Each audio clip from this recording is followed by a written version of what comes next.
Timothy Kimmel, Final Presentation, Anthropology 241, Cultural Understanding. Being in a small village during winter can feel like living on a small island surrounded by water and looking for a friend that never seems to be there. There's a lot of preparation that goes into it that can be satisfied idealistically. Cold snow is, of course, like icy water surrounding little pockets of civilization and warmth, mostly isolated, and yet there are good people everywhere and of all types. Native American, Caucasian, Asian, African American, and foreign people all flock to Alaska throughout the year to take part in cultural celebrations and subsistence activities. A lot of hunters participate in seasonal hunts for moose, deer, caribou, various game become available throughout the year and with purchase of a hunting license are readily available. Some village people make a good living catering to these people's wants and needs, providing all the necessities in planned hunts. A lot of hunters are in Alaska to trophy hunt, and just like Native Americans don't like to waste any part of an animal, their spirit must be honored so that future good hunting is assured. Although most hunters, though change is inevitable that consistency, human beings sharing a lifestyle and appreciating a simple way of life is only ever understood if experiencing it hard to define, while living off the land can be so fulfilling. And after being in a city, it can be very relaxing spending time in a village and finding some peace far away from the hustle and bustle of city life, where what a person finds important is colored by how they live and what they do to survive.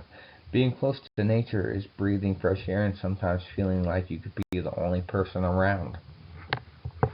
Although some hunters only want a trophy, all of the animal is used and shared by the community. Would Native American culture be different if colonialism had not started or had started later on? Most people understand that change is inevitable. Once a person discovers another person, then change will come and the outcome will mostly be the same. If America had been discovered years later and a policy of non-interference had been established, there would still have been illegal dealings going on, exposure to alcohol and disease. It is likely the outcome would have been the same. People striving to hold on to their culture and in doing so creating a new out of the old and yet losing a part of their identity only to find out that a lot of Native Americans in Alaska, although from different tribes, share similar cultural identity and values. Ancient customs passed down for generations still followed by some, and similar yearly activities and celebrations all revolving around quality food and subsistence activities. Ignorance is only tolerable until it becomes dangerous for others, then it is stopped. Language loss is an ignorance like hearing loss that schools taught to be popular as an almost cool idea not to wear protection. And language can be a powerful protection. Knowing how to describe a symptom or important information can save a life or lives that matter to their families, not just monetarily. Nobody needs trauma, especially realizing it was not necessary. Retaliation is like hurting oneself and not realizing that it is a bad example. Love for another is a delusion like intelligence otherwise. Although people who have set a bad example are or no longer able to understand the implications of inaction and suppression of indigenous languages, such negative side effects of fear and ignorance need a counterbalance of understanding and healing. Nourish intelligence and not fear masquerading as such. The power to speak out and pride of recognition, seeing, feeling, and hearing results as children retain knowledge of their ancestors with pride. Native pride organizations are government funded and state represented, not just by tribe. Not knowing what kind of native you are is like finding out you are Jewish, uncircumcised, and live in Alaska and not know the difference between a Mexican and an Indian. All jokes aside, cultural shocks have major ramifications devastating to an individual's self-awareness. Subsistence lifestyle is not just a way of life, it is a way of life that Alaskan natives have known for thousands of years since before pre-contact with Europeans. It is necessary that in this land full of extremes and hard to survive without knowledge and proper tools and comfort to feel connected with the culture, knowing that although the way of living of the land has changed with technology and resource management has come into play to protect our inheritance for future subsistence, and feeling that cultural connection with the past is important for cultural identity, and it's nice to be included even if your ancestors came from a different place. Giving back to the art, giving back the artifacts that have been plundered, throughout the years, either to a museum or proper relations, is also important because at some point, atrocities aren't just physical. The spiritual harm of disrespecting a person's ancestors' property and not having care at the time can be alleviated if the proper rituals are performed, but not without righting the wrong done. It's why some people view anthropologists as glorified grave robbers instead of truth seekers. They did not know what they were doing was wrong, though they thought preserving culture was to have a piece of it to preserve such as artifacts. But without understanding what those artifacts mean and the why, it's important to preserve the knowledge of what those artifacts mean, and when that is understood, to honor that understanding. As the world has become more globalized, there's greater awareness of the divine inheritance done by powerful organizations within the United States government, such as the Atomic Energy Commission, and corporations out to make a quick buck and or cut corners to save money, often before full awareness of their impact on the people and environment subject. As awareness of the problem has spread like the problem itself, with community members such as those in Point Hope becoming sick with cancer and traditionally harvested foods such as caribou and seals showing evidence of cancer as well, it is apparent that before full awareness of the impact that nuclear waste dumping would have on the environment, or before the rest of the world became fully aware of it, nuclear dumping was undertaken with 15,000 pounds of radioactive soil dumped at the Chariot site right outside of Point Hope. Well, this has been the responsibility of the Atomic Energy Commission in the 1960s. That organization was no more, and the Nuclear Regulatory Commission, which was now in charge, did not take responsibility for its predecessor. Instead, the Army Corps of Engineers and the Department of Energy were responsible. There's my children and me at the Museum of the North in Fairbanks, preserving our cultural history.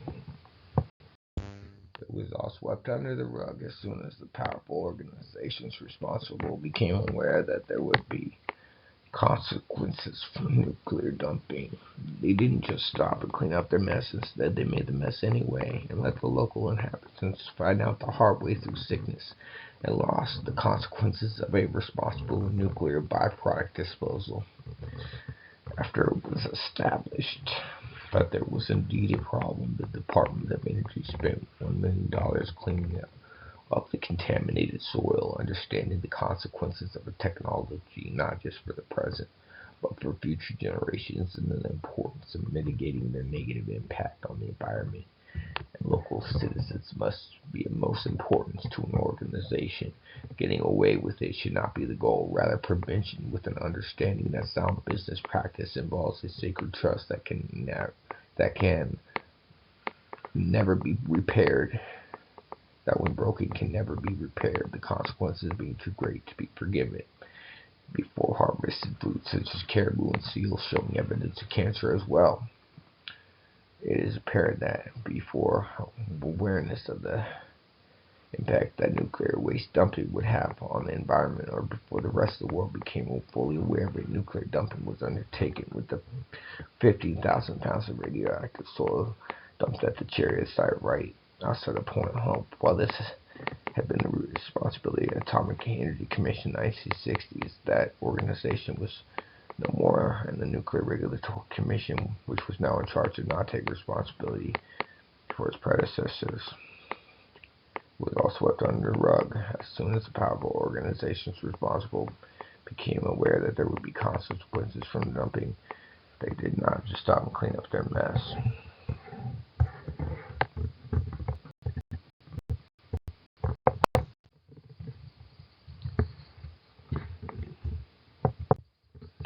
Before the cause of local illness in Point Hope was recognized and accepted to be from radiation contaminated soil, it was widely believed it was caused by unhealthy lifestyle choices such as drugs and alcohol, overindulging in junk food, and lack of exercise. Being sick is difficult enough, blaming myself, wondering what, if anything, I did wrong, or could have done something different, such as exercise more would have helped. Finding out that the government that is supposed to help and protect its people had done exactly the opposite, and it's in fact the cost of illness not only for yourself but for your friends and family and possible future generations, and has made future generations should, and it has made people very angry, knowing that not only could it have been prevented and never should have happened at all, but that because of lies and greed, innocent people have to suffer. There is no apology that would help a person feel better about this situation. A sick person dying of cancer and point hope because of another person or corporation's decision somewhere. Every citizen is just as important as the next. We cannot let a few put everyone else in danger of sickness and death just because they do not realize that getting away with it is not the issue or care about consequences unless directly affected in the moment. This lifestyle is acknowledged to be a healthy way of living with nutritious food, harvest necessary and respectable. If processed food readily available at the grocery stores deemed by most to be of lesser quality than subsistence food, then how does environmental contamination render subsistence food a health hazard with expectations for healthy citizens seem reasonable? Making everybody sick is not a smart move, not politically or morally, because we are all part of the same whole. So the perpetrators of this environmental crimes and their offspring are affected also. People and government organizations need to understand that just because they don't know what consequences ensue or care does not give them the right to infringe on the rights of others. One human being's life means as much as any other human life, with whether or not self-importance and job description have blinded them to this fact. Sickness can affect quality of life, making a person's life almost unbearable to the point of death. If that suffering could have been prevented, and it was caused from the actions of another, especially if they knew what they were doing was wrong, then their actions are unforgivable. There are no excuses in the face of another suffering. Does being terminally ill with cancer make a person's life of any less value? There's people that care about them, impacts of what they've contributed to their community, the influences they've had on the world, and value unperceived yet still tangible in who they are. If the consequences of people becoming ill had not been noticed and an explanation not sought after, then the cause would still be prevalent in making more of their friends and family and whoever else was exposed sick. So the value of their life and death is prevention of the same. But if it had never happened, so much suffering would have been prevented, like a worst case scenario that was caught just in time, so that only some people had to suffer terribly, and a warning to every citizen that they cannot trust their own government, politicians, and officials elected to represent their rights and protect them. How is the government supposed to protect its citizens from itself when human rights are neglected with an excuse of the good of many over an individual, or politics skewing the perceptions of right and wrong, making the government put its own interest above its people it's the sole purpose when its sole purpose is to protect its people and provide for their well-being and happiness?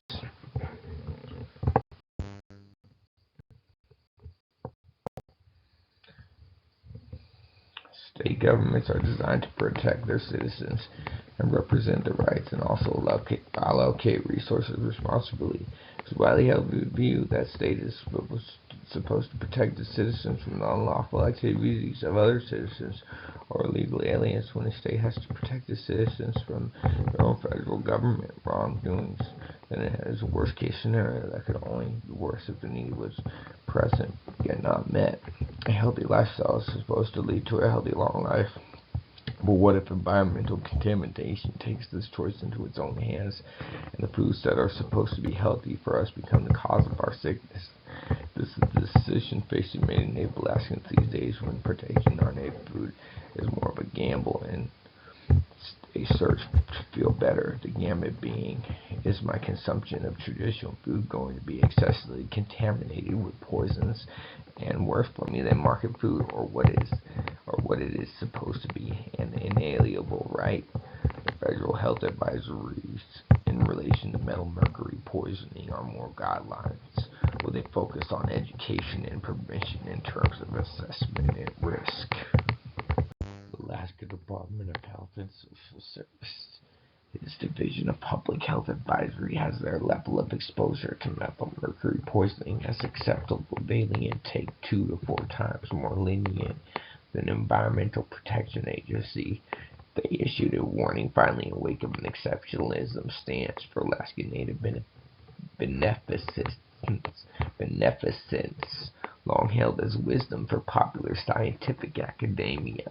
The cost-benefit analysis looks into how much of an effective food can safely be consumed in a lifetime in comparison to how little can be safely consumed as of a much more effective food, and weighing risk with health and social benefits. It can be argued that a stance of exceptionalism regarding Alaska Native subsistence harvest needs over health concerns associated with higher than safe levels of environmental contamination affecting traditional harvest, and how that creates a double bind. The demands and needs of the present, a pervasive and compelling force unable to address the costly future ramifications with their reality or having yet found a solution balancing both. Once aware of environmental contamination as what was causing Alaska Native people to become sick, there were local Alaska Native officials elected to go to Washington and protest. Members of the village of Point Hope and elected officials from the North Slope Borough Assembly protested to the United Nations and the Senate the illegal dumping of environmental contaminants. The 15,000 pounds of radioactive soil was cleaned up a year later by the Department of Energy. Alaska Native people felt helpless, meeting at the United Nations to discuss cleaning up the environmental contamination dumps left over from the 1960s. This resulted in an office of the United Nations at Geneva voted to the interest of indigenous minorities whose rights had not yet had not previously been represented. Senators Stevens and Murkowski were also sought out and met with. Both denied knowledge of environmental contaminants, but were obviously lying and using politics as an excuse to not do what was right. Mainstream media is focused on presenting a frame of mind more attuned with politicians and corporations, seeking to give a point of view justified by right of conquest in terms of media access and popular opinions. Alternative media, such as Tundra Times, before it suffered financial troubles, presented the views of local native people affected by Valley's oil spill, but only the side of the marginalized groups are focused on, creating a double bind, helping protective and recovery efforts and hindering them at the same time. At that time, mainstream media had already alienated themselves from locals and local Native American groups in particular. Advancement in communication with access to vital information in terms of upgrading towards environmental success enlightens Native American locals and activists with scientific solutions and statistical evidence. Cultural understanding is not just about understanding a people and their way of life, it is about respect, and that involves non-interference of customs and traditions. These can entail rituals celebrated through feasts and dancing to honor an animal spirit or weddings, and can include preparation for battle. It is understood now that immersion into Native culture and feeling that spiritual significance can be very healing for Native American people. Sometimes it's hard to pinpoint what is missing. Drugs and alcohol seems an easy substitute, yet they are only a quick fix that can lead to feeling worse. There are many rituals administered from a spiritual leader or healer in which a ritualistic dance is more symbolic and culturally powerful, which can leave a human being feeling clean. There are rituals that get people high without having ingested any drugs at all. Being around certain people can affect our minds and alter, in my case, a slow trip, yet it's never actually harmful, and it's a progression of spirit. Celebrations are important. They honor human spirit and promote healthy socialization. Examples of what is appropriate and what is not are always present and encourage growth, knowledge, respect for other people, the animals that gave their lives, culture, and oneself. There is a sickness in Alaska. It is not just irresponsible waste disposal, it's loss of respect for our earth and the animals that support us. Drugs and alcohol, it is a sickness that creeps inside our bodies and is hard to recognize. The quick fix, the greed, not because a solution cannot be found, more because so much money is already tied up in creating the problem. In rich, greedy officials don't understand disaster until after the fact. It would rather shift blame out of the habit or just lunacy. This sickness affects Native Americans most out of some people. Sensitivity to the land, awareness of what is wrong, and yet blinding themselves to the fact, feeling like they have no choice, living with change and forgetting what is making us sick. It is hard to find a balance. It is hard to acknowledge until it affects your own life so badly that a change must be made. Immersion into Native American culture through traditional practices usually help from a recognized spiritual leader or community member with a similar role. A name does not always imply what others think. Seeking help for our loved ones must be from a place of kindness and love. It needs to be more than treatment. Involvement in community events, having options. What was causing the problem? Alcohol is not a problem in itself. Why be drunk all the time? At all, or all the time. Trying to replace a need, and that substitute making it worse. Showing up before the party starts so that there are no excuses, and then asking them to go to a event. Most people are just rolling with the punches, and it's easy to blame a parent before full awareness of what being an adult is about. It's hard to get out of bed in the morning at all, or at all. So depressed that getting a bottle or a job is difficult enough. It is not their fault yet. A downward spiral of bad influence and cultural losses and fear of looking around at what the world is becoming. Numb yourself to the pain and run away from intelligence, dancing to forget and striving to remember until giving up again. Wasn't there something I was supposed to do? Yet, if nobody cares about the environment, it seems hopeless. People don't just become sick from irresponsible waste disposal, contaminated water sources, sick animals exposed to human waste products, unhealthy food and lifestyle choices. Mental illness is almost contagious. A crazy person will try and drive a sane man crazy until he either is or gives in and pretends in order to feel better about themselves. Yet make a problem worse has never helped anybody. Love cannot be forced, it has to be given, otherwise it is not love. Too many people need love, and to be sober enough to remember it was not the alcohol that made them feel good. Love does not have to be sexual. It could be a child giving an adult the cookie they slobbered over. Nobody's afraid of some baby germs. Yet the adults shouldn't rub their nicotine infused clothing all over the child, giving them a hug. References, Edith, and etc.